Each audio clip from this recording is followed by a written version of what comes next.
En esta lección hablaremos del lenguaje cinematográfico y algunas de sus herramientas para construir una obra audiovisual. Hablaremos de conceptos esenciales de la imagen cinematográfica y aprenderemos sobre los tipos de planos que podemos usar para representar el espacio audiovisual, así como los ángulos y movimientos de cámara más utilizados. Anímate a examinar y profundizar estos conceptos y podrás obtener hasta 75 puntos para tu marcador personal. Primero, usaremos algunos dibujos que ejemplifiquen una situación. Crearemos una ciudad y luego ubicaremos un banco en riesgo de ser asaltado por un ladrón. A continuación, presentaremos elementos esenciales utilizados al crear las imágenes de un audiovisual. Cuando vemos a través de una cámara, podemos seleccionar una porción de la realidad para convertirla en una imagen que tenga significado dentro de nuestra historia. Un encuadre sería entonces el límite visual de la imagen que registra la cámara al captar la realidad. Cuando se ubica la cámara en un escenario como este, el encuadre dependerá de el movimiento que ocurre dentro de la escena, el campo visual, la profundidad de campo y la distancia y ubicación de la cámara hacia los objetos y personajes. Cuando hablamos de campo visual nos referimos a todo lo que se puede observar a través de la cámara, es decir, lo que se muestra dentro de los bordes de la imagen. En cambio, todos los elementos que no se muestran en pantalla, fuera de los límites del encuadre, se dirá que están fuera de campo. Usualmente, cuando enfocamos la cámara sobre un objeto o sujeto, a su alrededor podemos observar un espacio visible en la imagen que se ve relativamente nítido. Este espacio se encuentra enfrente y detrás del elemento principal de nuestra imagen. Cuando la zona enfocada es pequeña, se dice que la imagen tiene poca profundidad de campo y ayuda a centrar la atención en un punto, dar protagonismo a un personaje o destacar un objeto entre varios. Cuando la zona enfocada es más extensa, la imagen tendrá mayor profundidad de campo y es útil para encuadres de paisajes o con muchos personajes. El plano es el resultado de filmar una secuencia de imágenes o fotogramas a través de un periodo de tiempo ininterrumpido, que registra una situación, acción o evento para darle un sentido narrativo. El plano usa como punto de referencia la totalidad de la figura humana para clasificar los tipos de plano. Los tipos de plano cambiarán según la escala y el punto de vista de la cámara, así como la duración de la toma. El gran plano general nos ayuda a presentar un espacio o escenario en donde se desarrolla la acción, mostrando su escala, distancia y a veces su ubicación geográfica. El plano general muestra al personaje de cuerpo completo, enfatizando sus acciones y movimientos, para ubicarlo en el escenario y en relación con otros personajes que le rodean.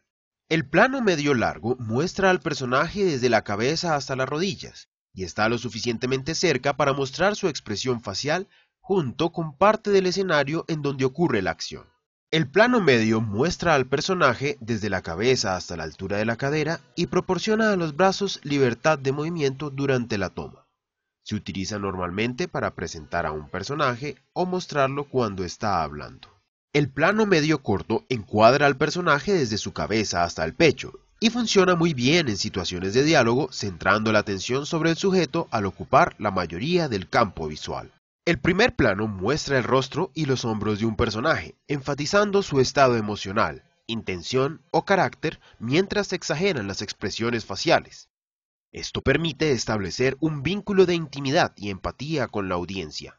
El primerísimo primer plano se utiliza para enfatizar y dirigir la atención del público hacia una parte específica de un personaje o al detalle de un objeto que sea importante para comprender la narrativa. El plano sobre el hombro encuadra al personaje de espalda, en un extremo del campo visual, mostrando parte de su cabeza por encima de la altura de sus hombros. Esto da la sensación de que observamos hacia la escena junto al personaje, y es muy útil para presentar una conversación seguido de un contraplano. Un contraplano ocurre a partir de un plano anterior, al cambiar su punto de vista a una posición opuesta, pero menor a 180 grados sobre un arco imaginario. En un plano subjetivo, la cámara adopta completamente la perspectiva del personaje, como si se viera a través de sus ojos, permitiendo al espectador identificarse con él. A continuación, hablaremos de los ángulos y movimientos de cámara más comunes para representar diferentes puntos de vista en un plano. Los ángulos de cámara cambian el punto de vista y pueden afectar la percepción de la escena. Un ángulo neutro se indica cuando la posición de la cámara se encuentra a la altura de los ojos de un personaje o a la altura media de un objeto. Para observar desde un ángulo cenital, la cámara se ubica directamente arriba del objeto o personaje que se filma, mirando hacia el suelo aproximadamente en un ángulo de 90 grados. Un ángulo picado ocurre cuando la cámara es ubicada levemente por encima de la altura de un objeto o personaje apuntando hacia estos. Usualmente se utiliza para dar sensaciones de inferioridad, debilidad o soledad. En cambio, un ángulo contrapicado se da cuando la cámara se ubica ligeramente por debajo de los objetos y personajes mirando hacia ellos. Se utiliza para producir sensaciones de superioridad, soberbia, fortaleza o autoridad. El ángulo nadir se produce cuando la cámara se ubica directamente debajo del objeto o personaje que se filma, mirando hacia el cielo en un ángulo recto. Los movimientos de cámara ayudan a presentar un escenario, así como las acciones y movimientos de un objeto o personaje. El paneo es un movimiento en donde la cámara gira horizontalmente sobre su eje y se usa para describir un entorno, seguir el desplazamiento de un personaje o relacionar elementos dentro del cuadro. Un tilt es un movimiento en donde la cámara gira verticalmente sobre su eje, cambiando el encuadre. Si el movimiento se da de abajo hacia arriba, se conoce como tilt up. En cambio, si sucede de arriba hacia abajo, se le llama tilt down. En el traveling, la cámara se puede desplazar de manera vertical u horizontal, pero siempre paralela a los elementos dentro del encuadre. Normalmente se utiliza para acompañar el movimiento de un personaje u objeto en la misma dirección en la que se desplazan.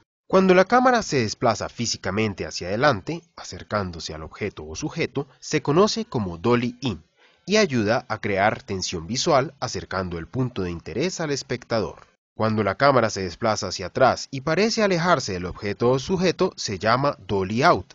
Este movimiento relaja la tensión visual, reduce el interés sobre un elemento y ayuda a aumentar el campo de visión. Durante un desplazamiento óptico, el lente de la cámara modifica la imagen que se observa, pero la posición física de la cámara no cambia.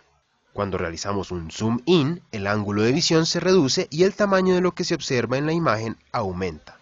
En caso contrario, al realizar un alejamiento óptico o zoom out, el ángulo de visión se amplía y el tamaño de los elementos en la imagen disminuye. Con estas nuevas herramientas, anímate a practicar por tu cuenta y dar el primer paso para representar tus propias historias.